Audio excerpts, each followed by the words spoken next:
பிதாவாகிய தேவனாலும் கர்த்தராகிய இயேசு கிறிஸ்துவினாலும் கிருபையும் சமாதானமும் உண்டாயிருப்பதாக. ஆமென்.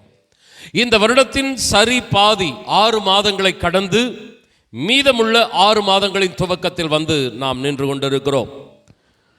ஆபகுக் தீர்க்கதரிசி ஜெபிக்கிறான், கர்த்தாவே, வருஷங்களின் நடுவிலே உம்முடைய கிரியையை உயிர்ப்பியும், வருஷங்களின் நடுவிலே அதை விளங்க பண்ணும், கோபித்தாலும் இரக்கத்தை நினைத்தள்ளும் என்று 3ஆம் அதிகாரம் 2ஆம் வசனத்தில் ஆபகுக் தீர்க்கதரிசி ஜெபிக்கிறான். 2025ஆம் ஆண்டின் சரி பாதி 6 மாதங்களை கடந்து அடுத்த 6 மாதங்களின் துவக்கத்தில் நாம் நின்று கொண்டிருக்கிறோம். கர்த்தர் நமக்கும் இரக்கத்தை கட்டளிடுவாராக. தம்முடைய கிரியைகளை உயிர்ப்பித்து தம்முடைய வல்லமையை அதிகமாய் இதுவரைக்கும் விளங்கச் செய்ததை விட இன்னும் அதிகமாய் கர்த்தர் விளங்கச் செய்வாராக. இந்த மாதம், இனி வருகிற நாட்கள் நமக்கு மிகுந்த ஆசீர்வாதமான காலங்களாக இருக்க, நாம் நினைப்பதற்கும் வேண்டிக் கொள்வதற்கும் அதிகமான ஆசீர்வாதங்களை பெற்றுக்கொள்ளுகிற காலங்களாக இருக்க தேவனாகிய கர்த்தர் நம் அனைவருக்கும் இரக்கங்களை கட்டளிடுவாராக. சத்தமா ஆமென் சொல்லலாமா? இந்த ஜூலை மாதத்திற்குரிய தியான செய்திக்குள்ளாய் நம்முடைய கவனத்தை செலுத்துவோம். யாத்திராகமம் 15ஆம் அதிகாரம் 22ஆம் வசனத்திலிருந்து 27ஆம் வசனம் வரைக்கும் வாசிக்க நாம் கேட்கலாம். பின்பு மோசே இஸ்ரவேல் ஜனங்களை சிவந்த சமுத்திரத்திலிருந்து பிரயாணப்படுத்தினான். அவர்கள் சூன் வனாந்திரத்திற்கு புறப்பட்டு போய் 3 நாள் வனாந்திரத்தில் தண்ணீர் கிடையாமல் நடந்தார்கள். அவர்கள் மாராவிலே வந்தபோது மாராவின் தண்ணீர் கசப்பா இருந்ததினால் அதை குடிக்க அவர்களுக்கு கூடாதிருந்தது. அதனால் அவ்விடத்திற்கு மாரா என்று பெயரிடப்பட்டது. அப்பொழுது ஜனங்கள் மோசேக்கு விரோதமாய் முறுமுறுத்து எண்ணத்தை குடிப்போம் என்றார்கள். மோசே கர்த்தரை நோக்கி கூப்பிட்டான். அப்பொழுது கர்த்தர் மோசேக்கு ஒரு மரத்தை காண்பித்தார். அதை அவன் தண்ணீரில் போட்டவுடனே அது மதுரமான தண்ணீராயிற்று. அவர் அங்கே அவர்களுக்கு ஒரு நியமத்தையும் ஒரு நியாயத்தையும் கட்டளையிட்டு அங்கே அவர்களை சோதித்து, நீ உன் தேவனாகிய கர்த்தரின் சத்தத்தை கவனமாய் கேட்டு அவர் பார்வைக்கு செம்மையானவைகளை செய்து அவர் கட்டளைகளுக்கு செவி கொடுத்து அவருடைய நியமங்களை யாவையும் கை கொண்டால் நான் எகிப்தியருக்கு வரப்பண்ணின வியாதிகளில் ஒன்றையும் உனக்கு வரப்பண்ணேன். நானே உன் பரிகாரியாகிய கர்த்தர் என்றார். பின்பு அவர்கள் ஏலிமுக்கு வந்தார்கள். அங்கே 12 நீரூற்றுகளும் 70 பேரீச்ச மரங்களும் இருந்தது. அங்கே தண்ணீர் அருகே பாளையம் இறங்கினார்கள். கர்த்தருடைய பரிசுத்த நாமத்திற்கு மகிமை உண்டாவதாக. இந்த சம்பவம் நாம் நன்கு அறிந்திருக்கிற சம்பவம். மாராவின் தண்ணீரை கர்த்தர் மதுரமாய் மாற்றின ஒரு அற்புத சம்பவம். தேவனாகிய கர்த்தர் வனாந்தர பாதையிலே பிரயாணம் செய்து வந்து கொண்டிருக்கிற தமது ஜனங்களின் தாகத்தை தீர்க்கும்படியாக, விடாய்த்து போயிருக்கிற அவர்களை உயிர்ப்பிக்கும்படியாக கசப்பான தண்ணீரை மதுரமான தண்ணீராக மாற்றி அவர்களை பலப்படுத்தின ஒரு அற்புதமான சம்பவம். இந்த சம்பவத்தின் மூலம் தேவன் தம்மை வெளிப்படுத்துகிறார். நானே உன் பரிகாரியாகிய கர்த்தர். ஹல்லேலூயா! ஆண்டவருக்கு மகிமை உண்டாகட்டும். வேதாகமத்திலே சில சம்பவங்கள் மூலமாய், சூழ்நிலைகள் மூலமாய் தன்னை ஆண்டவர் வெளிப்படுத்துகிறவராய் இருக்கிறார். தன்னுடைய வல்லமையை வெளிப்படுத்துகிறவராய் இருக்கிறார். இன்றைக்கும் என் அன்பு சகோதரனே, சகோதரியே, நீங்கள் எந்த பாதையில் கடந்து போய் கொண்டிருக்கிறீர்களோ அந்த பாதையில் ஆண்டவர் தம்மை உங்களுக்கு வெளிப்படுத்துகிறவராக இருக்கிறார். அவருடைய நாமம் அதிசயமானது. ஹல்லேலூயா! கர்த்தருடைய நாமம் பலத்த துருகம், நீதிமான் அதற்குள் ஓடிப்போய் சுகமாயிருப்பான் என்று அவருடைய நாமத்தை அவர் வெளிப்படுத்துகிறார். இங்கே ஆண்டவர் இஸ்ரவேல் ஜனங்களுக்கு வெளிப்படுத்துகிறார், நானே உன் பரிகாரியாகிய கர்த்தர். எகிப்தியருக்கு வந்த வியாதிகள் ஒன்றையும் உங்களுக்கு நான் வரப்பண்ணாமல் சுகமான ஆரோக்கியமான வாழ்வை தருகிறவராக தேவன் தம்மை வெளிப்படுத்துகிறார். அன்பானவர்களே, இந்த சம்பவத்தில் நீங்கள் முன்பாக பின்பாக பார்ப்பீர்களானால் இஸ்ரவேல் ஜனங்கள் வியாதிப்பட்டு ஏதோ பலவீனத்தில் இருந்ததினாலே இந்த நாமத்தை தேவன் தெரியப்படுத்தினார் என்ற சூழ்நிலை அங்கே காணப்படவில்லை. இஸ்ரவேல் ஜனங்கள் ஏதாகிலும் வியாதிப்பட்டு இருக்கும் பொழுது நானே உன் பரிகாரியாகிய கர்த்தர் என்று சொல்லியிருந்தால் பரவாயில்லை. ஆனால் இங்கே அவர்கள் வியாதிப்பட்டதான எந்த ஒரு அடையாளமும் இல்லை. குடிக்க தண்ணீர் இல்லை, கிடைத்த தண்ணீரும் கசப்பாய் இருக்கிறது என்ற ஒரு கசப்பான சூழ்நிலையிலே ஆண்டவர்களை பார்த்து சொல்லுகிறார், நானே உன் பரிகாரியாகிய கர்த்தர், நானே உன் மருத்துவராக இருக்கிறேன். சகோதரனை, சகோதரியை கவனிக்கிறீர்களா? உங்களுடைய வியாதியை நீக்குவதற்காக மாத்திரம் தம்முடைய நாமத்தை ஆண்டவர் தெரியப்படுத்தவில்லை. உங்களுடைய வாழ்க்கையிலேயே ஒரு ஆசீர்வாதமான மாற்றங்களை ஏற்படுத்துவதற்கு நான் போதுமானவராக இருக்கிறேன் என்று தம்முடைய வல்லமையை ஆண்டவர் விளங்கச் செய்கிறார். இந்த புதிய மாதத்தில் நீங்கள் எப்படிப்பட்டதான சூழ்நிலையில் காணப்படுகிறீர்கள்? கடந்த 6 மாதங்கள் நீங்கள் கடந்து வந்த கசப்பான பாதைகள் என்ன? கண்ணீரான சூழ்நிலைகள் என்ன? ஆண்டவர் சொல்லுகிறார், அந்த கசப்பான சூழ்நிலைகளை மதுரமான சூழ்நிலைகளாய். எத்தனை பேர் ஆமென் சொல்லுகிறீர்கள்? நீங்கள் கண்ணீரோடு கலங்கி நின்ற அந்த பாதைகளை கம்பீரமான பாதைகளாய் நான் மாற்ற வல்லவராய் இருக்கிறேன். 2 கரங்களை உயர்த்தி, தகப்பனே, அன்றைக்கு இஸ்ரவேல் ஜனங்களுக்கு நானே உன் பரிகாரியாகிய கர்த்தர் என்று வெளிப்படுத்தினவர், அந்த கசப்பான சூழ்நிலையை மாற்றி தேவனது ஜனங்களை உயிர்ப்பித்தவர். 2 கரங்களை உயர்த்தி இந்த காலவெளியிலே உம்முடைய சமூகத்துக்கு ஆவலாக தாகத்தோடு ஓடோடி வந்திருக்கிற உமது ஜனங்களுடைய கசப்பான சூழ்நிலைகளில் உம்முடைய வல்லமையை வெளிப்படுத்துவீராக. நானே உங்கள் பரிகாரியாகிய கர்த்தர். கரங்களை பிடித்து சொல்லுவீராக. சூழ்நிலைகளை மாற்றி அமைத்து உம்முடைய ஜனங்களின் தாகத்தை தீர்ப்பீராக. உம்முடைய ஜனங்கள் சுகமாய் சமாதானமாய் தாபரித்திருப்பார்களாக. சத்தமா ஆமென் சொல்லலாமா? எந்த சூழ்நிலையிலும் தேவன் தம்முடைய வல்லமை வெளிப்படுத்தி தமது ஜனங்களை ஆசீர்வதிக்கிறவராக இருக்கிறார். உங்கள் இருதயத்தில் உறுதியான நம்பிக்கையை, ஒரு சமாதானத்தை காத்துக்கொள்ளுகிறவர்களாக இருங்கள். அவரையே நம்பி இருக்கிற ஜனங்கள் ஒருபோதும் வெட்கப்பட்டு போகவே மாட்டார்கள். எத்தனை பேர் ஆமென் சொல்லுகிறீர்கள்? ரூத் புஸ்தகம் 1ஆம் அதிகாரம் 20ஆம் வசனம். அதற்கு அவள், நீங்கள் என்னை நகோமி என்று சொல்லாமல் மாறாள் என்று சொல்லுங்கள், சர்வ வல்லவர் எனக்கு மிகுந்த கசப்பை கட்டளையிட்டார். நகோமி தன்னுடைய வாழ்க்கையில் மிகவும் கசப்பான உச்ச நிலைக்கு கடந்து சென்று விட்டாள். தேசத்தில் கடுமையான சூழ்நிலை. குடும்பத்தை காப்பாற்றுவதற்கு மோவாப் தேசத்திற்கு சென்றாள். அவள் மோவாப் தேசத்துக்கு செல்லும் பொழுது தன்னுடைய கணவன், 2 ஆண் பிள்ளைகள். யூதருடைய பாரம்பரியத்தில் ஆண் அதிகமாக இருக்கிறவர்கள் பாக்கியமான குடும்பம். இங்கே நகோமி ஒருவள் தான் பெண், கணவன், 2 ஆண் பிள்ளைகள், பாக்கியமான குடும்பம். பஞ்சத்தினாலே தன்னுடைய குடும்பத்தை காப்பாற்றுவதற்காக மோவாப் தேசத்துக்கு சென்றார்கள். ஆனால் மோவாப் தேசத்தில் கணவனை இழந்தாள், 2 மகன்களை இழந்தாள், தனித்தவளாக மாறிப்போனாள். 3 ஆண்கள் 1 பெண் என்கிற சூழ்நிலை மாறி ஆண்களே இல்லாமல் 3 பெண்கள் என்கிற சூழ்நிலையில் அந்த குடும்பம் வந்துவிட்டது.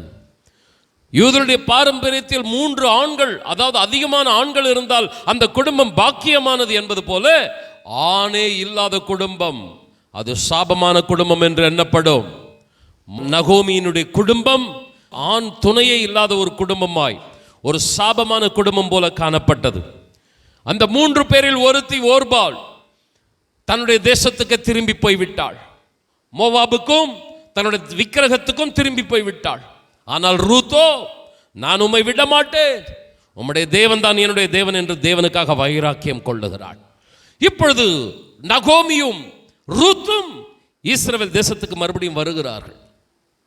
இஸ்ரவேல் தேசத்தில் இவர்கள் 2 பேர் நடந்து வருகிறதை பார்த்த உடனே அந்த தெருவில் உள்ள மக்கள், நகோமியை அறிந்த ஜனங்கள், நகோமியா இவள் என்று ஆச்சரியமாய் அதிர்ச்சியாய் பார்க்கிறார்கள். அவள் சொல்லுகிறாள், என்னை நகோமி என்று கூப்பிடாதிருங்கள், நிறைவாய் நான் போனேன், குறைவாய் வந்திருக்கிறேன். என்னை நகோமி இனிமையானவள் என்று கூப்பிடாமல் மாறாள், கசப்பானவள் என்று கூப்பிடுங்கள். சர்வ வல்லவர் எனக்கு மிகுந்த கசப்பை கட்டளையிட்டார். புலம்புகிறாள். வாழ்க்கையின் கசப்பில் உச்சக்கட்டத்திற்கு அவள் சென்று விட்டாள். ஆனால் நமது ஆண்டவர் நல்ல ஆண்டவர். எத்தனை பேர் ஆமென் சொல்லுகிறீர்கள்? நானே உன் பரிகாரியாகிய கர்த்தர். விசுவாசிக்கிறவர்கள் ஆமென் சத்தமாய் சொல்ல கேட்கிறேன்.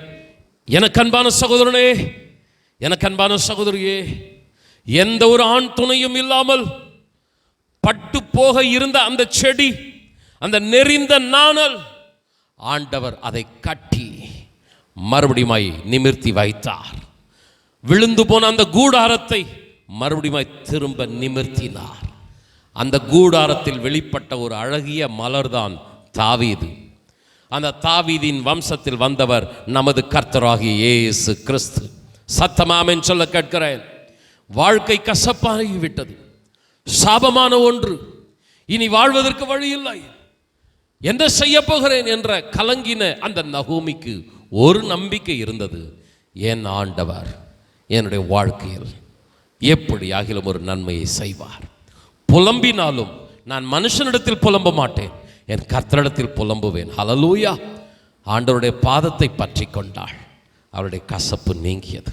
என் அன்பு தேவ பிள்ளையே, இன்றைக்கு உலகத்தில் பல கோடி பணம், பல அரசியல் செல்வாக்கு, வாழ்க்கையில் கசப்பு வந்தவுடனே இளம் வயதில் மரணத்தை தேடி விடுகிறார்கள். வாழலாம் என்கிற தைரியம் அவர்களுக்கு பணம் கொடுக்கவில்லை, அவர்களுடைய அரசியல் செல்வாக்கு கொடுக்கவில்லை. ஆனால் எந்த ஒரு பின்னணியும் இல்லாத நகோமிக்கு ஒரு நம்பிக்கை, ஒரு தைரியம். தேவன் என்னுடைய கசப்பை மாற்றுவார். ஆமென். உலகத்தில் உள்ள மற்றவர்களை காட்டிலும் சபையில் இருக்கிற நாம் பாக்கியவான்கள். Praise the Lord. அநேகர் பணத்தை நம்புகிறார்கள், அநேகர் உலக செல்வாக்கை நம்புகிறார்கள். ஆனால் நம்முடைய ஒரே நம்பிக்கை கர்த்தர் மாத்திரமே. ஹல்லேலூயா. உம்மை தான் நாங்கள் நம்பி இருக்கிறோம் ஆண்டவரே, அற்புதங்கள் செய்யுங்கப்பா. பாடி ஆராதித்தோம். 100க்கு 100 நான் உம்மைத்தான் நம்பி இருக்கிறேன். ஆராய்ந்து முடியாத அதிசயங்கள் செய்கிறவரே, உம்மை அல்லாமல் என்னை யாரப்பா உயர்த்த முடியும்? சத்தமா ஆமென் சொல்லுங்களேன்.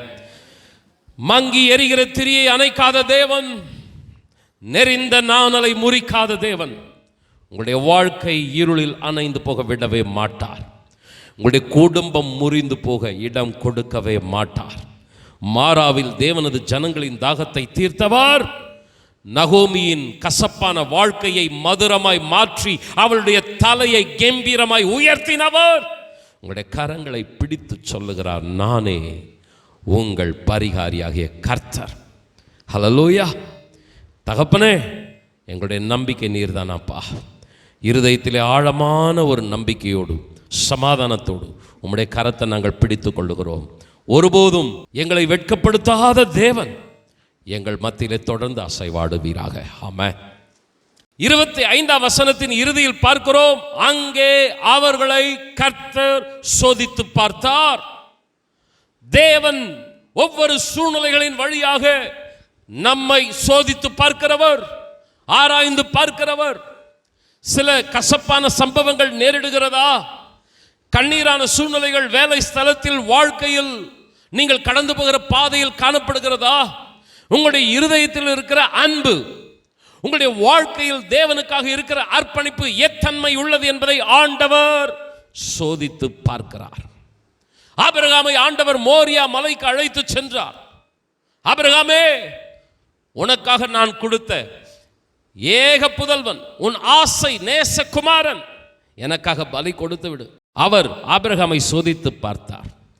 நான் கொடுக்கிற ஆசீர்வாதங்களை ஆபிரகாம் நேசிக்கிறானா, அல்லது ஆசீர்வாதங்களை கொடுத்த என்னை நேசிக்கிறானா?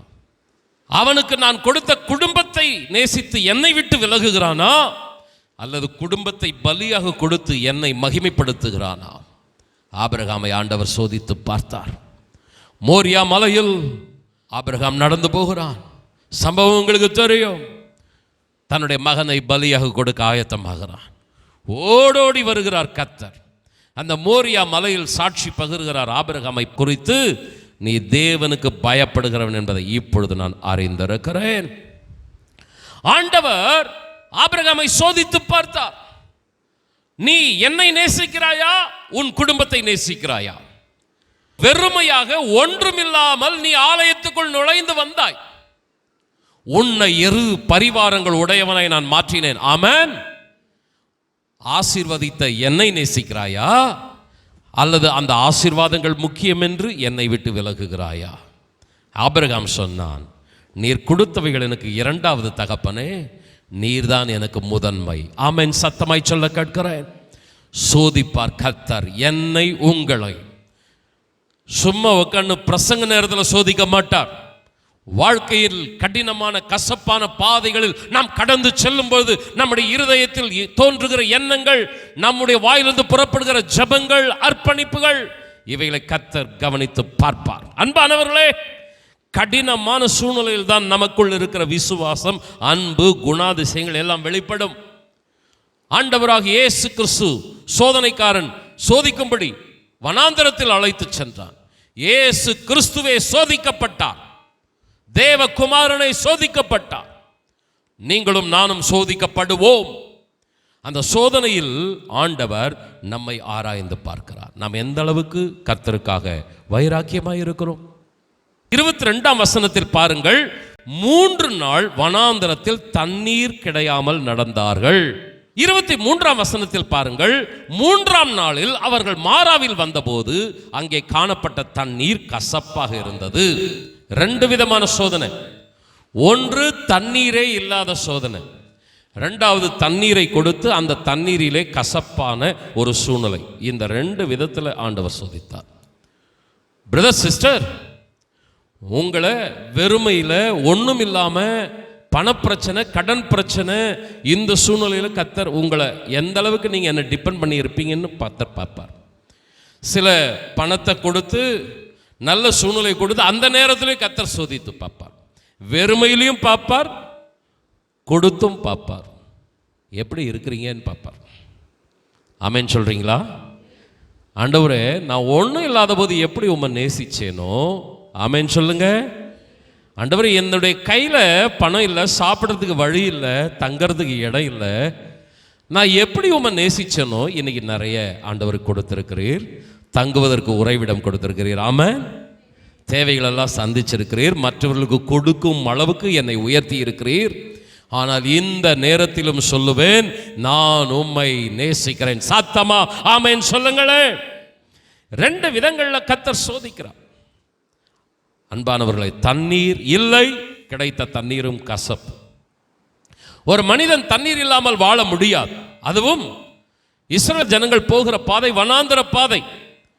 சாதாரணமாக வீட்டில் சும்மா உக்காந்துட்டு இருக்கிறவங்களே குடிக்க தண்ணி அவங்களுக்கு மிக மிக தேவையாக இருக்கிறது. அப்போ நடக்கிறவங்களுக்கு அந்த ஆக்ஷன், எக்ஸசைஸ் இருக்கிற பாடியில் தண்ணீர் அதிகமாக தேவைப்படும். இஸ்ரவேல் ஜனங்கள் எங்கே நடக்கிறாங்கன்னா வனாந்தரத்தில் நடக்கிறாங்க. 1, அவங்களுடைய சரீரம் இயங்கிக் கொண்டு இருக்கிறது. 2, அவர்கள் மிகுந்த உஷ்ணத்தில் இருக்கிறார்கள். நார்மலாக தேவைப்படுற தண்ணீரை காட்டிலும் அதிகமான தண்ணீர் தேவைப்படும். சரீரத்தை படைத்தவருக்கு தெரியாதா தண்ணீர் இவர்களுக்கு அதிகமாய் தேவை என்று? அதற்கடுத்து கசப்பான தண்ணீரை கொடுக்கிறார். இஸ்ரவேல் ஜனங்கள் மிகுந்த சோர்ந்து போய்விட்டார்கள். எண்ணத்தை குடிப்போம் என்று மோசேக்கு விரோதமாய் ஜனங்கள் முறுமுறுக்கிறார்கள். இங்கே தேவன் என்ன எதிர்பார்க்கிறார்? என் ஜனங்கள் என்னை நம்பி இருக்க வேண்டும். ஆண்டவர் என்னுடைய கசப்பான சூழ்நிலையை மாற்றுவார். அப்பத்தினாலே தண்ணீரினாலே மாத்திரமல்ல, தேவனுடைய வாயிலிருந்து புறப்படுகிற ஒவ்வொரு வார்த்தையினாலும் மனுஷன் பிழைப்பான். இப்படி தேவனது ஜனங்கள் விசுவாசத்தோடு என்னை நோக்கி கூப்பிடுவார்கள் என்று எதிர்பார்த்தால் தேவனது ஜனங்கள் முறுமுறுத்தார்கள். அவநம்பிக்கையோடு கூட பேசினார்கள். அன்பானவர்களை, சோதனை நேரத்தில் உங்களுடைய வாயிலிருந்து என்ன வார்த்தை புறப்படுது கர்த்தர் கவனிப்பார். சர்ச்சில் உக்காந்து பாட்டு பாடுறது ஈஸி. நான் உக்காந்து இங்கே மைக்கை பிடிச்சு உங்களுக்கு பிரசங்கம் பண்ணுறது ரொம்ப சுலபம். ஆனால் வாழ்க்கையின் கசப்பான பாதைகள், என்ன பாட்டு வருது, என்ன வாயில் அறிக்கை வருது, கர்த்தர் லிசன் பண்ணுறார். ஹல்லேலூயா. நம்மளை கர்த்தர் கவனித்து பார்க்குறார். நம்ம என்ன பேசுகிறோம், என்ன அறிக்கையிடுறோம். அன்பான சகோதரனை சகோதரியே, கர்த்தர் நம்மை கவனித்து பார்க்கிறார். இந்த ஒரு சோதனையை வைக்கிறதுக்கு முன்னாடி ஆண்டவர் அவர்களுக்கு ஒரு அற்புதத்தை செய்தார். அந்த அற்புதத்தின் மூலமா அவர்களுக்கு தம்முடைய வல்லமையை வெளிப்படுத்திட்டு தான் ஒரு சோதனையை வைக்கிறார். நல்ல கவனமா கேட்கணும். கர்த்தருக்கு ஸ்தோத்திரம். எடுத்த உடனே அவர் ஆண்டவர் இஸ்ரவேல் ஜனங்களை சோதிச்சில்லை. ஒரு அற்புதம் செய்து என்னால் எதையும் செய்ய முடியுன்ற வல்லமையை வெளிப்படுத்தின பின்னாடி தான் அவர்களுக்கு சோதனையே வச்சார். உதாரணமா, நம்ம கல்வி ஆண்டு தொடங்கி இருக்கிறது. பிள்ளைகள் ஸ்கூலுக்கு போக தொடங்கி இருக்கிறார்கள். காலேஜ் அல்லது ஸ்கூல் பிள்ளைகள் போக ஆரம்பித்திருக்கிறார்கள். பிள்ளைகள் போன ஃபர்ஸ்ட் டே அல்லது செகண்ட் டேவே எக்ஸாம் வைக்கிறாங்களா ஸ்கூலில் இருக்கிற டீச்சர்ஸ்? இல்லை. அந்த வருடத்திற்குரிய ஒரு சப்ஜெக்டை எடுப்பாங்க. ஒரு வாரம் ஒரு மாதம் ஏதாவது டீச் பண்ணுவாங்க. பாடத்தை கற்றுக் கொடுத்துட்டு அதுக்கடுத்து தான் ஒரு ரிவிஷன் வைப்பார்கள். அதுக்கடுத்து தான் காலாண்டு பரீட்சை, அரையாண்டு பரீட்சைன்னு ஒரு சில காலகட்டங்களுக்கு பின்னாடி தான் வைப்பாங்க. அதாவது சில பாடங்களை கற்றுக் கொடுத்த பின்பு அவர்கள் பரீட்சை வைப்பார்கள். ஆண்டவரும் ஒரு அற்புதத்தை செய்து தம்முடைய வல்லமை வெளிப்படுத்தின பின்பு ஆண்டவர் ஜனங்களுக்கு ஒரு பரீட்சை வைக்கிறார். இந்த பரீட்சையில் என் ஜனங்கள் என்னை நம்புகிறார்களா? என்ன ஒரு அற்புதத்தை செய்தார்? நமக்கு எல்லாம் தெரிந்த சம்பவம் தான். இந்த மாராவின் தண்ணீரை அவர்கள் வந்து சந்திப்பதற்கு சில நாட்களுக்கு முன்னாடி தான் செங்கடலை கர்த்தர் இரண்டாக பிளந்து இஸ்ரவேல் ஜனங்களை கால் நனையாமல் நடத்தி வந்திருக்கிறார். எகிப்து ராஜா பார்வோன் இஸ்ரவேல் ஜனங்களை மறுபடியும் அடிமைப்படுத்தும்படி படைகளை திரட்டி கொண்டு வருகிறான். இஸ்ரவேல் ஜனங்கள் பிரயாணம் பண்ணி கொண்டு வருகிறார்கள். அவர்களுக்கு தெரியவில்லை, ஆண்டவர் அவர்களை பெலிஸ்தரின் தேச வழியை நடத்தி செல்வது அவர்களுக்கு சுலபமானது என்றாலும் செங்கடல் வழியாய் வனாந்தர வழியாய் கொண்டு வருகிறார். ஏன் ஆண்டவர் இப்படி நடத்துகிறார் தெரியவில்லை. சுலபமான பாதை இருக்கும் பொழுது கஷ்டமான பாதையில ஏன் நடத்துகிறார் விளங்கவில்லை. ஆனாலும் ஜனங்கள் கீழ்ப்படிந்தார்கள். ஆமென் சொல்லுகிறீர்களா? உங்களுக்கு விளங்காவிட்டாலும் தேவனுடைய சித்தத்திற்கும் திட்டத்திற்கும் கீழ்ப்படியுங்கள். நம்முடைய ஆண்டவர் ஒருபோதும் தீமை செய்யாத தேவன். சத்தமா ஆமென் சொல்லுங்கள். தேவனது ஞானம் மிகவும் பெரியது அருமையானவர்களே. அவர் எது நம்முடைய வாழ்க்கையிலே சரியானதோ அதை நடப்பிப்பார். ஆமென் சொல்லுங்களேன். இஸ்ரவேல் ஜனங்கள் அப்படியே கீழ்ப்படிந்து கடந்து போகிறார்கள். செங்கடலுக்கு பக்கத்தில் போகும்பொழுதுதான் தெரிகிறது பார்வோன் துரத்தி கொண்டு வருகிறான். இஸ்ரவேல் ஜனங்கள் பயந்து கர்த்தரை நோக்கி கதறுகிறார்கள், ஆண்டவரே என்று. ஆண்டவர் மோசேயை பார்த்து சொல்லுகிறார், உன்னுடைய கையை நீட்டு. செங்கடலை இரண்டாய் பிளக்கிறார். இஸ்ரவேல் ஜனங்கள் கால் நனையாமல் உலர்ந்த தரையில் நடப்பது போல நடுக்கடலில் நடந்து போகிறார்கள். பார்வோன் சேனையும் துணிகரமாக இஸ்ரவேல் ஜனங்களை துரத்தி கொண்டு அதே செங்கடலுக்குள் நுழைகிறது. இஸ்ரவேல் ஜனங்கள் கரை ஏறின உடனே கர்த்தர் செங்கடலை அவர்கள் மீது, எகிப்தியர்கள் மீது திரும்ப பண்ணுகிறார். கரை ஏறும் பொழுது பார்க்கிறார்கள், எல்லா எகிப்தியர்களும் செத்த பிரேதங்களா கடற்கரையில் கிடக்கிறார்கள். ஆண்டவர் ஒரு பெரிய அற்புதத்தை செய்தார். இந்த அற்புதத்தை செஞ்சிட்ட பின்னாடி தான் ஆண்டவர் அவர்களிடத்தில் ஒரு பரீட்சை வைத்தார். 14ஆம் அதிகாரம் 31ஆம் வசனம், யாத்திராகமம் புஸ்தகம். கர்த்தர் எகிப்தியரில் செய்த அந்த மகத்தான கிரியையை இஸ்ரவேலர் கண்டார்கள். அப்பொழுது ஜனங்கள் கர்த்தருக்கு பயந்து கர்த்தரிடத்திலும் அவருடைய ஊழியக்காரனாகிய மோசேயினிடத்திலும் விசுவாசம் வைத்தார்கள். இந்த அற்புதம் என்ன நடந்தது? தேவன் மீது நம்பிக்கை பெருகினது. ஆண்டவர் மீது நம்பிக்கை வைத்தார்கள். மோசேயின் மீது நம்பிக்கை வைத்தார்கள். விசுவாசம் பெருகினது. இப்படி ஒரு அற்புதத்தை செய்து அவருடைய வாழ்க்கையில விசுவாசத்தை அதிகமாக்கின பின்பே ஒரு பரீட்சையை கர்த்தர் வைக்கிறார். நம்முடைய வாழ்க்கையிலும் அருமையானவர்களே, எடுத்த உடனே பிரச்சனைகள் ஆண்டவர் அனுமதிக்கிறது கிடையாது. நம்ம கடந்து வந்த பாதைகளில் பார்த்தீங்கன்னா கர்த்தர் நமக்கு பல அற்புதங்களை செய்திருக்கிறார். ஆமென். நம்முடைய வாயிலிருந்து புறப்பட வேண்டிய அறிக்கை, இம்மட்டும் உதவின எபினேசர் இனிமேலும் உதவி செய்வார். ஹல்லேலூயா. ஆண்டவர் மீது நம்ம நம்பிக்கை வைத்து அறிக்கை இடணும். ஆனால் நம்முடைய அறிக்கை எப்படிப்பட்டதா இருக்கிறது? இன்னைக்கு ஒரு சிலர் சொல்ற அறிக்கை பார்த்தேன்னா, நான் அழணுன்றது தான் கடவுளுடைய விருப்பமாக இருக்குது. நான் இப்படியெல்லாம் வேதனைப்படணுன்றதுக்காக தான் கர்த்தர் இப்படியெல்லாம் என்னை செய்கிறார். இப்படி சொல்லக்கூடாது. ஆண்டவர் என்னை வலிமையுள்ளவனாக, என்னை பலமுள்ளவனாக மாற்ற, என்னை இன்னும் உறுதியுள்ளவனாய், விசுவாசத்தில் பலமுள்ளவனாய் மாற்ற இந்த சூழ்நிலைகளை அனுமதித்திருக்கிறார் என்று நாம் எண்ணுவோமானால், சூழ்நிலைகளை நம்ம என்ன பண்ணுவோம்? சவாலாக எதிர்கொள்வோம், எதிர்நீச்சல் அடிப்போம். நம்முடைய பிரச்சனைகளை நமக்கு ஆசீர்வாதமான பாதைகளாக மாற்றிக்கொள்வோம். ஒரு வசனத்தை வச்சுட்டு மறுபடியும் நான் இந்த மாராவின் சம்பவத்துக்கு வரேன். என்னாகமம் 14ஆம் அதிகாரம் 9ஆம் வசனம். கர்த்தருக்கு விரோதமாக மாத்திரம் கலகம் பண்ணாதிருங்கள். அந்த தேசத்தின் ஜனங்களுக்கு நீங்கள் பயப்பட வேண்டியதில்லை. அவர்கள் நமக்கு இரையாவார்கள். அவர்களை காத்த நிழல் அவர்களை விட்டு விலகி போயிற்று. கர்த்தர் நம்மோடு இருக்கிறார், அவர்களுக்கு பயப்பட வேண்டுவதில்லை என்றார்கள். கானான் தேசத்தை வேவு பார்க்க மோசேயால் அனுப்பப்பட்ட 12 கோத்திர பிதாக்கள். இந்த 12 கோத்திர பிதாக்களில் 10 பேருடைய சிந்தனை என்ன தெரியுமா? நம்மளை அள வைக்கிறது தான் கடவுளுடைய நோக்கம். நமக்கு எந்த ஒரு உதவியும் ஆண்டவர் செய்ய மாட்டார், நம்மளை மறந்துட்டார், நம்மளை கைவிட்டுட்டார். இதுதான் அந்த 10 பேருடைய சிந்தனை. ஆனா 2 பேர், காலேப், யோசுவா, இவர்களுடைய சிந்தனை என்னன்னா, ஆண்டவர் நமக்கு ஆசீர்வாதத்தை கொடுக்கும்படி இந்த சூழ்நிலையை அனுமதித்திருக்கிறார். நீங்க அந்த 14ஆம் அதிகாரம் 9ஆம் வசனத்தில் பார்த்தீங்கன்னா, அவர்கள் நமக்கு இரையாவார்கள், இரையாவார்கள், ஆகாரமாவார்கள். அன்பானவர்களே, சரீரம் பலப்படுவதற்கு தேவை சாப்பாடு. சாப்பாடு சாப்பிட்டா நம்முடைய சரீரம் பலப்படும். நம்முடைய ஆத்மா பலப்படுவதற்கு, உள்ளான மனுஷன் பலப்படுவதற்கு சோதனைகள் அவசியம். இந்த சோதனைகளின் வழியாய் நாம் கடந்து போகும்போது நம்முடைய உள்ளான மனுஷன் கர்த்தருடைய வல்லமையினால், அவர் மீது இருக்கிற விசுவாசத்தினால் பலப்படுகிறவனாய் இருக்கிறான். ஸோ காலேப் யோசுவாவுக்குள்ள ஒரு எண்ணம் என்ன? அந்த பிரச்சனைகள் நமக்கு ஒரு ஆகாரம். நம்ம விசுவாசத்தில் பலப்படுவதற்கு, ஆண்டவருடைய ஆசீர்வாதங்களை சுதந்திரிப்பதற்கு தேவன் வைத்திருக்கிற பாதை.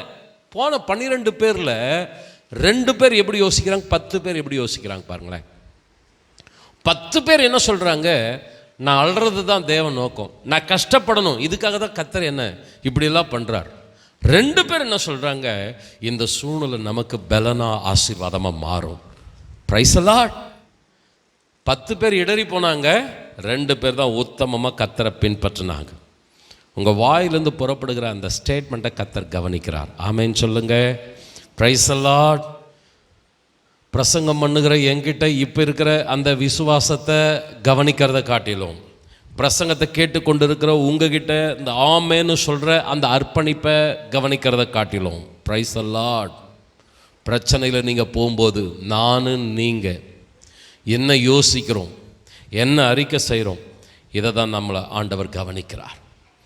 வசனம் சொல்லுகிறது, நம்முடைய நம்பிக்கையை அறிக்கையிடுகிறதில் அசைவில்லாமல் உறுதியாய் இருக்க கடவோம். வாக்குத்தத்தம் பண்ணினவர் உண்மையுள்ளவராய் இருக்கிறார்.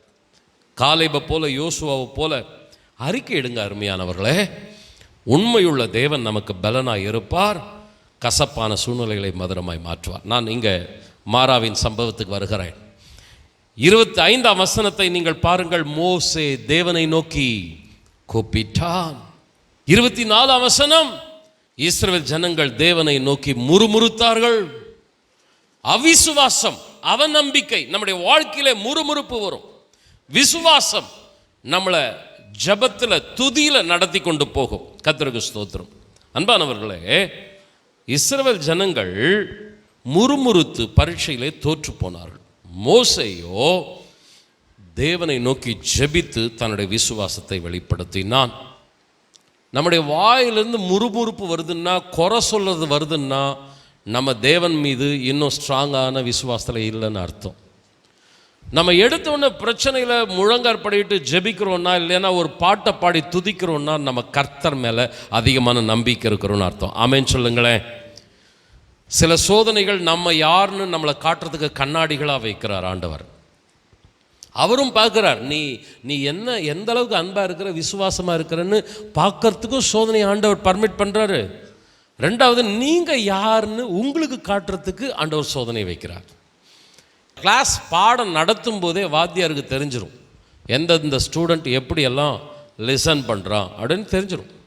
பிரசங்கம் பண்ணும்போது கூட விசுவாசிகளை பார்க்கும்போதே தெரிஞ்சிடும் எந்தெந்த விசுவாசிக சத்தியத்தை, செய்தியை ஆழமாக கவனிக்க முடியும்.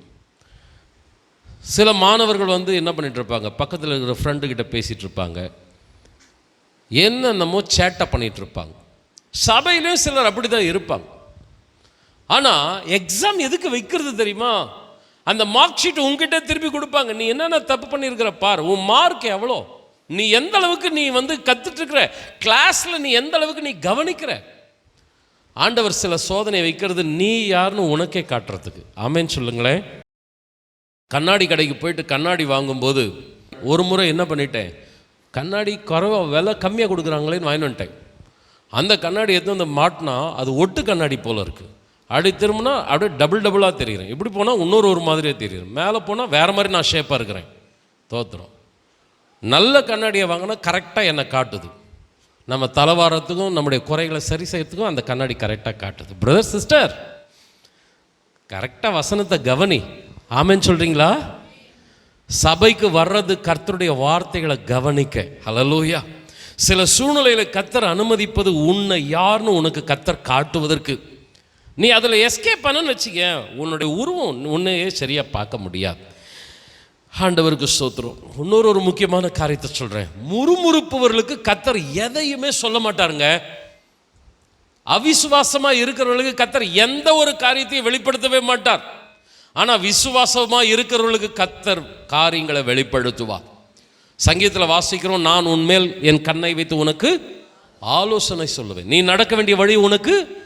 அதை சொன்னது தாவீது. தாவீது எப்படிப்பட்டவன்? பிரச்சனை நேரத்தில் முறுமுறுக்கிறவன் அல்ல, துதிக்கிறவன். மோசே எப்படிப்பட்டவன்? பிரச்சனை நேரத்தில் முறுமுறுக்கிறவன் அல்ல, ஜெபிக்கிறவன். ஒரு ஜெபிக்கிறவனுக்கு, ஒரு துதிக்கிறவனுக்கு பிரச்சனை நேரம் இருட்டா இருக்கவே இருக்காது. ஒருவேளை ஒரு சில மணி நேரங்கள், ஒரு சில நாட்கள் இருள் இருக்கலாம். அந்த இருளுக்கு மத்தியில் ஆண்டவர் கண்ணை வைப்பார், ஆலோசனை சொல்லுவார். ஆமேன்னு சொல்லுங்களேன். இப்படி நீ செஞ்சுப்பார், இந்த சூழ்நிலை உனக்கு ஆசீர்வாதமா மாறும். ஆமேன்னு சொல்லுங்க, கொஞ்சம் சத்தமா ஆமேன்னு சொல்லுங்க. எனக்கு அன்பான சகோதரனே, சகோதரியே, நீ முறுமுறுப்பாயானால், நீ குறை கூறி கொண்டிருப்பாயானால் உனக்கு கர்த்தர் எந்த வெளிப்பாட்டையும் தரமாட்டார். மோசேக்கு ஆண்டவர் என்ன வெளிப்பாட்டை கொடுத்தார்? மோசே கர்த்தரை நோக்கி கூப்பிட்டான். அப்பொழுது கர்த்தர் மோசேக்கு ஒரு மரத்தை காண்பித்தார். அதை அவன் தண்ணீரில் போட்டவுடனே அந்த தண்ணீர் மதுரமாய் மாறினது. அப்போ ஆண்டவர் ஒரு வழியை காட்டுறார் பாருங்க. ஜெபம் பண்ணி முடிச்ச உடனே அவனுக்கு ஒரு சொல்யூஷனை கர்த்தர் கொடுக்கிறார். இதை செய், உன்னுடைய சூழ்நிலை மாறும், உன்னுடைய பிரச்சனை மாறும். வேதம் சொல்லுகிறது, கர்த்தரை தேடுகிறவர்களுக்கோ ஒரு நன்மையும் குறையப்படாது. சர்ச்சுக்கு தொடர்ந்து வைராக்கியமாக வர்றவங்களுக்கு ஏங்க ஆசீர்வாதம் நல்லா வருது? ஆண்டவர் கைட் பண்ணுவார். ஆமேன்னு சொல்ல. ஞாயிற்றுக்கிழமையான தேவனுக்கு நான் முதலிடம் கொடுப்பேன். என்னுடைய வீட்டில் ஜெபத்தில், வேத வாசிக்கிறதுல, ஆண்டவரை துதிக்கிறதுல நான் முதலிடம் கொடுப்பேன். ஆமேன்னு சொல்லுங்களேன். நீதிமானின் கூடாரத்தில் ரட்சிப்பின் கம்பீர சத்தம், முறுமுறுப்பின் சத்தம் இல்லை, துதி சத்தம், ஜெப சத்தம். சபையில் ஆராதனைக்குன்னு வர்ற அந்த 2 மணி நேரம் தான். ஒரு வாரத்தில் இருக்கிற 7 நாளில் ஒரு நாள், அதுவும் 2 மணி நேரம் தான். இதெல்லாம் நான் கர்த்தருக்கு கரெக்டாக நான் கொடுப்பேன்னு கொடுத்துக்கிறவங்களுக்கு கரெக்டாக ஆண்டவர் கைட் பண்ணுவார். அவனுடைய காரியங்கள் எல்லாம் வாய்க்கும். ஆமேன்னு சொல்லுங்க. சிலருக்கெல்லாம் எந்த வெளிப்பாடும் இருக்காது, ஒரே குழப்பம், முறுமுறுப்பு, குறை சொல்றது. ஏன்னா அவங்க கர்த்தருக்கு அந்த அளவுக்கு இம்பார்ட்டன்ஸ் கொடுக்கறது கிடையாது. நம்மெல்லாம் இந்த மாறாவின் சம்பவம் நமக்கு கற்றுக் கொடுக்குது. நீ தேடுவாயானால், நீ கூப்பிடுவாயானால், நீ ஜெபிப்பாயானால், நீ துதிப்பாயானால் உனக்கு நான் வழியை உண்டாக்குவேன். ஆமேன்னு சொல்லுங்களேன். 25ஆம் வசனத்தில் பாருங்க, கர்த்தர் மோசேக்கு ஒரு மரத்தை காண்பித்தார். அதை அவன் தண்ணீரில் போட்டவுடனே அது மதுரமான தண்ணீராய் மாறியது. ஒரு சாதாரண மரத்துண்டு கசப்பான தண்ணீரை மதுரமாக மாற்றியது. ஒரு சாதாரண மரத்துண்டு. இது எதை காட்டுகிறது? கர்த்தராகிய இயேசு கிறிஸ்து 2000 ஆண்டுகளுக்கு முன்பதாக சிலுவையிலே ரத்தம் சிந்தி மரித்தார். ஆண்டவராக இயேசு கிறிஸ்துவின் சிலுவை மனுஷனுடைய வாழ்வில் இருக்கிறதான கசப்புகளை நீக்கி அவனுடைய வாழ்க்கையை மதுரமாய் மாற்றக்கூடியதாக இருக்கிறது. இதுதான் இந்த மரத்துண்டு காட்டுகிறது. அன்பான சகோதரனே, சகோதரியே, தேவன் மனிதனை, ஆதி மனிதனை படைக்கும் பொழுது மதுரமுள்ள வாழ்க்கையிலே அவனை படைத்தார். ஏதேன் தோட்டம், தேவ சமூகம், எல்லாமே நிறைவான வாழ்க்கை. அவனுடைய வாழ்க்கை மதுரமாக இருந்தது. எப்ப பாவம் உள்ள நுழைந்ததோ அவனுடைய வாழ்க்கை கசப்பாக மாறியது. அந்த கசப்பான அந்த வாழ்க்கையை அப்படியே கர்த்தர் விட்டுல. கிறிஸ்துவானவர் இறங்கி வந்தார், சிலுவையிலே மரித்தார். இந்த சிலுவையை, இந்த மரத்துண்டை யார் யார் தன்னுடைய வாழ்க்கையில் ஏற்றுக்கொள்ளுகிறார்களோ, இயேசு எனக்காக மரித்தார், என் பாவத்தை தீர்ப்பதற்காக அவர் சிலுவையில் எனக்கு பதிலாக மரித்தார். யார் அந்த சிலுவையை ஏற்றுக்கொள்ளுகிறார்களோ அவருடைய வாழ்க்கை மதுரமாய் மாறும். ஹல்லேலூயா. நான் சொல்ல முடியும், இயேசுவை ஏற்றுக்கொள்வதற்கு முன்பதாக என்னுடைய வாழ்க்கை கசப்பாக இருந்தது. இளம் பிரயாயத்திலேயே என்னுடைய வாழ்க்கை கண்ணீராக இருந்தது. எப்பொழுது இயேசு என்கிற நாமத்தை நான் அறிந்தேனோ, அந்த ஆண்டவருக்கு நான் என்னுடைய வாழ்க்கையில் இடம் கொடுத்தேனோ, என்னால் தைரியமாய் சொல்ல முடியும், இன்று வரைக்கும் என்னுடைய வாழ்க்கையை மதுரமாய் மாற்றுகிற கர்த்தர் இயேசு மாத்திரமே. ஹல்லேலூயா. வேதம் சொல்லுகிறது, இயேசுவே வழியும் சத்தியமும், மேலே வானத்திலும் கீழே பூமியிலும் மனிதர்கள் ஆசீர்வதிக்கப்படுவதற்கு இயேசுவின் நாமத்தை தவிர வேறொரு நாமம் கட்டளையிடப்படவில்லை. என் அன்பு சகோதரனே, சகோதரியே, சபைக்கு வருவது ஒரு மதத்திற்கு வருவது போல வராதே. இயேசுவுக்கு உன்னை விட்டுக்கொடு. அவர் உன்னுடைய வாழ்க்கையில் ஆளுகை செய்யும்படி உன்னை அர்ப்பணித்து விடு. அவருடைய பிள்ளையை மாறுவதற்கு உன்னை ஒப்பு கொடுத்து விடு. நிச்சயமாய் சொல்லுகிறேன், எந்த கசப்பில் இந்த ஆலயத்தில் உட்கார்ந்து கொண்டிருக்கிறீர்கள், ஆண்டவர் இயேசு உங்களுடைய கசப்பை மாற்ற வல்லவராக இருக்கிறார். ஹல்லேலூயா. நான் மாத்திரமல்ல, இங்கே இருக்கிற ஒவ்வொரு குடும்பத்தையும், எதுக்காக நீங்கள் சபைக்கு வரீங்க, இயேசு என்ன செஞ்சிட்டாருன்னு வரீங்க அப்படின்னு கேட்டால் ஒவ்வொரு குடும்பமும் சொல்லுவாங்க, சபைக்கு வருவதற்கு முன்பதாக நான் கண்ணீரில் இருந்தேன், என் வாழ்க்கை மிகவும் கசப்பானதாக இருந்தது, இயேசுவை ஏற்றுக்கொண்டேன், என் வாழ்க்கையில் ஆசீர்வாதம் உண்டானது. சத்தமாமேன்னு சொல்லுங்களேன். எங்களுக்கு செய்த தேவன் இந்த வார்த்தைகளை கேட்டுக்கொண்டிருக்கிற உங்களுக்கும் செய்ய வல்லவராக இருக்கிறார். இயேசுவே வழி, இயேசுவே சத்தியம், இயேசுவே ஜீவன். அவரை அல்லாமல் மனுஷனுடைய வாழ்க்கையில் செம்மையான ஆசீர்வாதத்தை கர்த்தர் கட்டளையிடவில்லை. அன்பானவர்களே, கர்த்தருக்கு ஸ்தோத்திரம். 26ஆம் வசனத்தினுடைய கடைசி வசனத்தில் பாருங்க, நானே உன் பரிகாரியாகிய கர்த்தர்.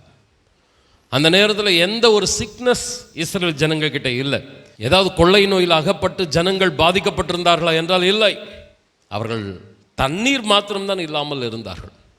அந்த கிடைத்த தண்ணீர் கசப்பான தண்ணீராக இருந்தது. ஆண்டவர் அவர்களுக்கு சொன்னார், நானே உன் பரிகாரியாகிய கர்த்தர். அன்பானவர்களே, ஹீலர், பரிகாரி என்பதற்கு சரியான ஒரு விளக்கம் கொடுக்க வேண்டும் என்றால், அவருடைய நம்முடைய சரீரத்திற்கு மாத்திரம் சுகத்தை கொடுக்கிறவர் அல்ல, நம்முடைய உள்ளான மனுஷனுக்கும் அவர் சுகத்தை கொடுக்கிறவர். ஹல்லேலூயா. ஆண்டவராக இயேசு கிறிஸ்து இந்த உலகத்தில் வெளிப்பட்டதின் பிரதான நோக்கம் என்னவென்றால், நம்முடைய சரீரத்தை சுகப்படுத்துவதற்கு அல்ல, நம்முடைய உள்ளான மனுஷனை சுகப்படுத்துவதற்கு.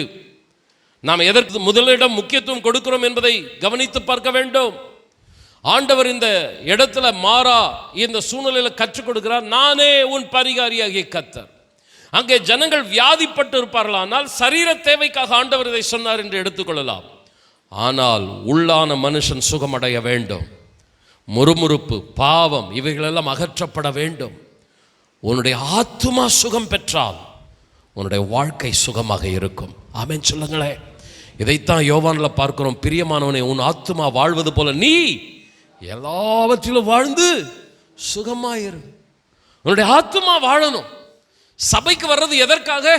உனக்கும் தேவனுக்கும் இருக்கிற அந்த உறவு, அந்த உள்ளான மனுஷன் புதுப்பிக்கப்படணும். பிரதர், சிஸ்டர், அம்மா அப்பா சர்ச்சுக்கு வராங்கன்னு வரையா? தம்பி தங்கச்சி, எந்த நோக்கத்துக்காக சபைக்கு வர்றீங்க? ஆலயத்துக்கு வரும்பொழுது உனக்கும் தேவனுக்கும் உள்ள அந்த உறவு புதுப்பிக்கப்படணும். துதிக்கும் போது, ஜெபிக்கும் பொழுது, வேத வசனத்தை கேட்கும் போது உன்னுடைய ஆவியில ஒரு அனல் உண்டாகணும். நம்ம எல்லாருக்கும் தெரிந்த வசனம் தான், முதலாவதாக தேவனுடைய ராஜ்யத்தையும் அவருடைய நீதியும் தேடணும். பின்பு உங்களுடைய உலக தேவைகள் எல்லாமே என்ன பண்ணுவார் ஆண்டவர்? நானே உன் பரிகாரியாக கர்த்தர். நீங்க ஆண்டவர் சொல்றதுக்கு காரணம் என்னன்னா, முதல்ல நான் உன்னுடைய ஆத்துமாவை சுகமாக்குகிறவர். உன்னுடைய சரீர பிரகாரமான தேவை என்பது இரண்டாவது, அதையும் நான் கொடுக்க வல்லவராக இருக்கிறேன். நீ நினைப்பதற்கும் வேண்டுவதற்கும் மேலேயே நான் உனக்கு கொடுப்பேன். பூலோக பிதாக்களே தங்களுடைய பிள்ளைகளுக்கு நல்ல ஈவுகளை கொடுக்கும் பொழுது, பரம தகப்பனாகிய நான் என்னை தேடுகிறவர்களுக்கு, என்னை நம்பி இருக்கிறவர்களுக்கு நன்மையானவைகளை கொடுக்க மாட்டேனா? நிச்சயமாய் கொடுப்பேன். ஆமென் சொல்லுங்களேன். ஆனால் உறவை முக்கியத்துவப்படுத்தணும். பரம தகப்பனோடு கூட உறவு. ஒரு வசனத்தை உங்களுக்கு மத்தியில் வைக்கிறேன். எரேமியர் 33ஆம் அதிகாரம் 6ஆம் வசனம். இதோ நான் அவர்களுக்கு சௌக்கியமும் ஆரோக்கியமும் வரப்பண்ணி அவர்களை குணமாக்கி அவர்களுக்கு பரிபூர்ண சமாதானத்தையும் சத்தியத்தையும் வெளிப்படுத்துவேன். இந்த வசனத்தை கொஞ்சம் கவனிச்சு பாருங்க. சௌக்கியமும் ஆரோக்கியமும் ரெண்டு வார்த்தை சொல்லப்பட்டிருக்கு. சௌக்கியம், ஆரோக்கியம் ரெண்டுமே ஒரே ஒரு அர்த்தத்தை உடையதாக இருக்குது. சௌக்கியமும் ஆரோக்கியம் வர பண்ணி அவர்களை குணமாக்கி. அப்போ ரெண்டு விதமான ஹீலிங் ப்ராசஸ் இருக்கு. கவனிங்க பிரதர் அண்ட் சிஸ்டர், நானே உன் பரிகாரியாகிய கர்த்தர்ன்றதுல ரெண்டு விதமான சுகமாக்குதல் இருக்கு. முதல்ல உன்னுடைய இன்னர் பர்சன், உன்னுடைய ஆத்மாவை கர்த்தர் தொடரார். அவர் இந்த உலகத்துக்கு வந்தது, சிலுவையில் மரித்தது எல்லாமே உன் கடன் பிரச்சனை தீர்வதற்காக அல்ல, உன்னுடைய வீட்டில் நல்லது நடக்கணுன்றதுக்காக அல்ல, உனக்கும் தேவனுக்கும் உள்ள உறவு சரிப்படணும். ஆமென் சொல்லு. ஞானஸ்தானம் எடுக்காமல் இருக்கிறவங்க ஞானஸ்தானம் எடுக்கணும். நான் மறுபடியும் சொல்லிட்டே இருக்கிறேன். இது ஏதோ மத கூடுகை அல்ல. உங்களுக்கும் தேவனுக்கும் இருக்கிற உறவு உறுதியாகணும்னா, இன்னும் ஆழமாகணும்னா, நீங்கள் தேவனுக்குள்ள உங்களை அர்ப்பணிக்கணும். Inner healing. அதுக்கடுத்துதான் உங்களுடைய சரீர பிரகாரமான ஆசீர்வாதங்கள். பேதுரு அப்போஸ்தலன் நிருபத்தில் சொல்லுகிறார், அவருடைய தழும்புகளால் குணமானீர்கள். ஆண்டவராக இயேசு கிறிஸ்துவினுடைய தழும்புகளினால அடையிற குணம் என்பது நம்முடைய உள்ளான மனுஷனில் உண்டாகிற ஒரு குணம். அன்பானவர்களை, இந்த காலவெளியில் உங்களுடைய ஆத்துமாவை குறித்து கவனம் உள்ளவர்களாக சபைக்கு வரும்பொழுது உங்களுடைய ஆத்துமாவை குறித்து எச்சரிக்கை உள்ளவர்களாக இருங்கள். ஏனோ தானோன்னு சபைக்கு வராதிருங்கள். ஆண்டவரே, எனக்கும் உமக்கும் உள்ள உறவை நான் இன்னும் சரிப்படுத்தணும்ப்பா, அந்த தடைகளெல்லாம் நீங்கணும்ப்பா, நானும் என் தேவனும். ஆமேன்னு சொல்லுங்களேன். அந்த உள்ளான மனுஷன் கர்த்தருக்குள்ள பலப்பட்டா, ஆணித்தரமாக சொல்கிறேன், உன் ஆத்மா வாழ்வது போல நீங்கள் எல்லாவற்றிலும் வாழ்ந்து சுகமாக இருப்பீங்க. உங்களுடைய வாழ்க்கையில் இருக்கிற கசப்புகளெல்லாம் கர்த்தர் மாற்றி மதுரமாக இனிமையாக கர்த்தர் மாற்ற வல்லவராக இருக்கிறார். சத்தமாக ஆமேன்னு சொல்லுங்க. கடைசியாக நான் இந்த செய்தியின் குறிப்புக்கு நான் முடிக்க விருப்பப்படுகிறேன். 27ஆம் வசனத்தை நீங்கள் பார்த்தீங்கன்னா, பின்பு அவர்கள் ஏலிமுக்கு வந்தார்கள். அங்கே 12 நீரூற்றுகளும் 70 பேரிச்ச மரங்களும் இருந்தது. அங்கே தண்ணீர் அருகே பாளையம் இறங்கினார்கள்.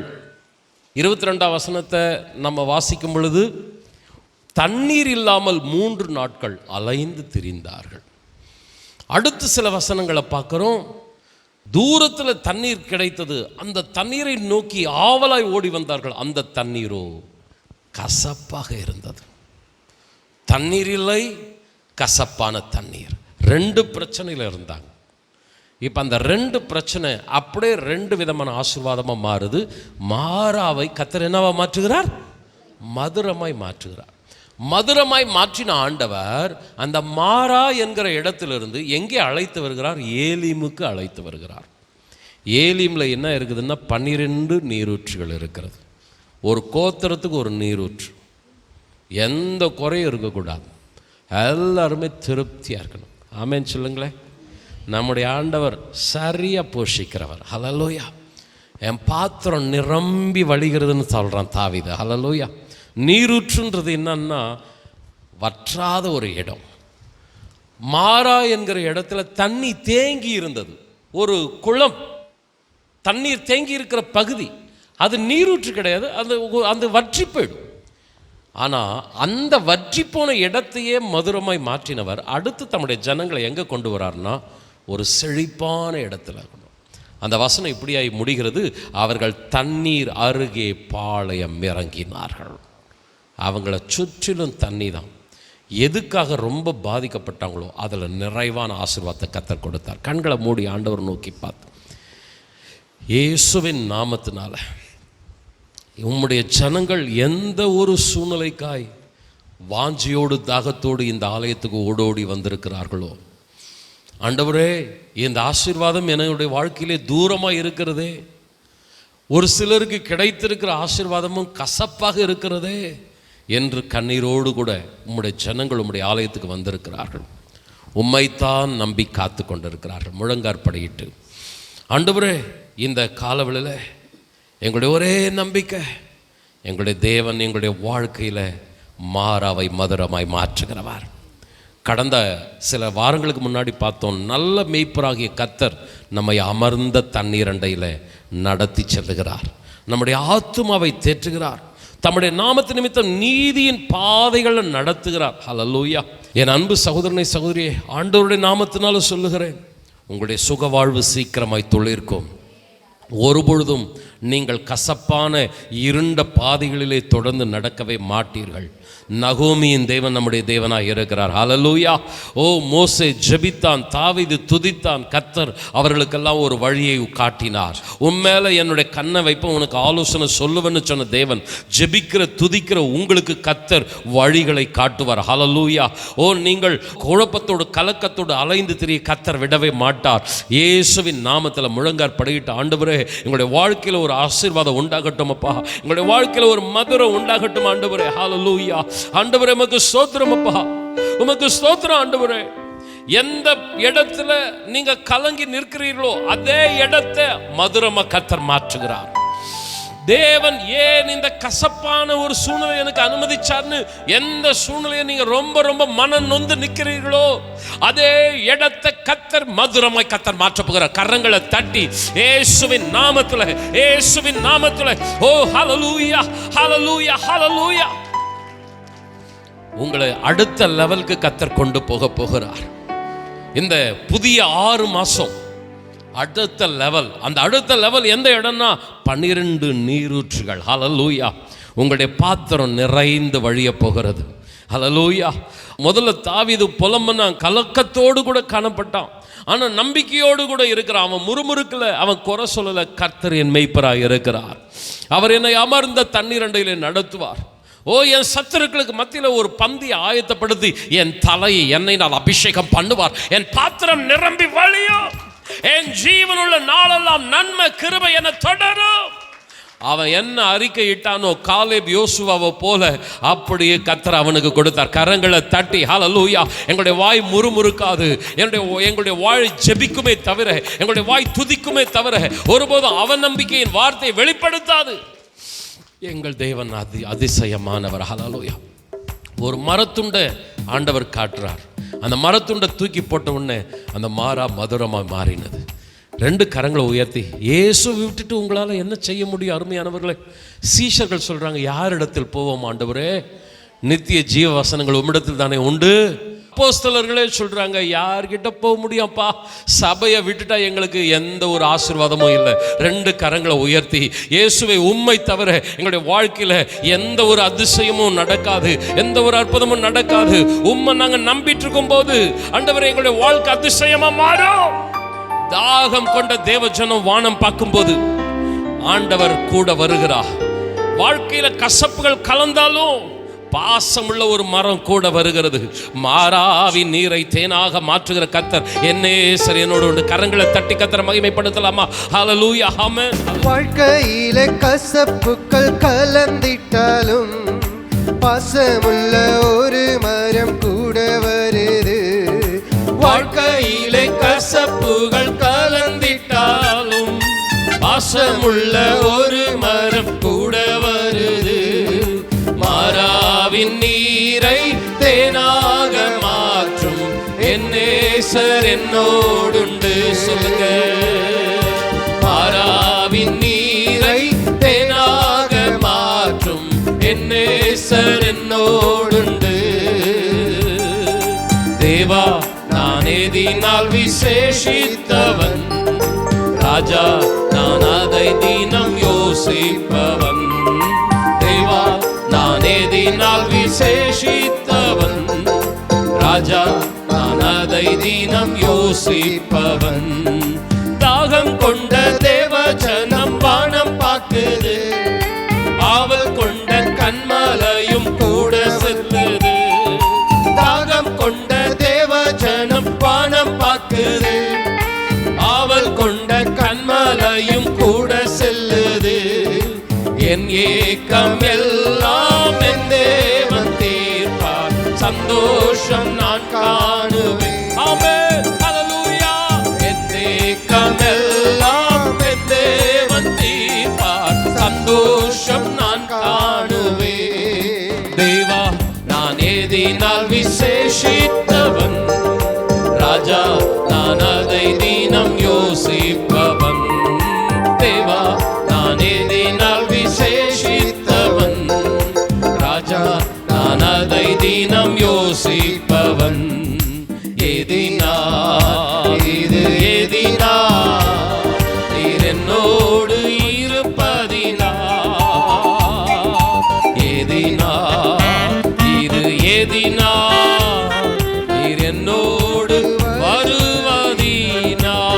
கரங்களை நல்லா தட்டி ஹல்லேலூயா. ஒரு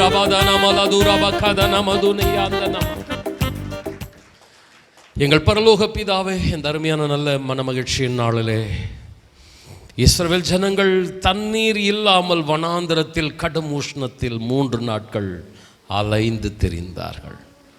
நீண்ட நாட்கள் தேடுதல் வேட்கைக்கு பின்பு கிடைத்த தண்ணீர் ஆவலாய் குடித்து பார்த்தால் கசப்பாய் இருந்தது.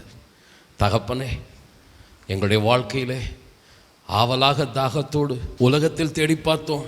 எங்களுடைய வாழ்க்கையில் உலகத்தில் ஆண்டவரே வெறுமை, வறட்சி. ஆனால் ஆண்டவரே கிடைத்ததும் கசப்பு.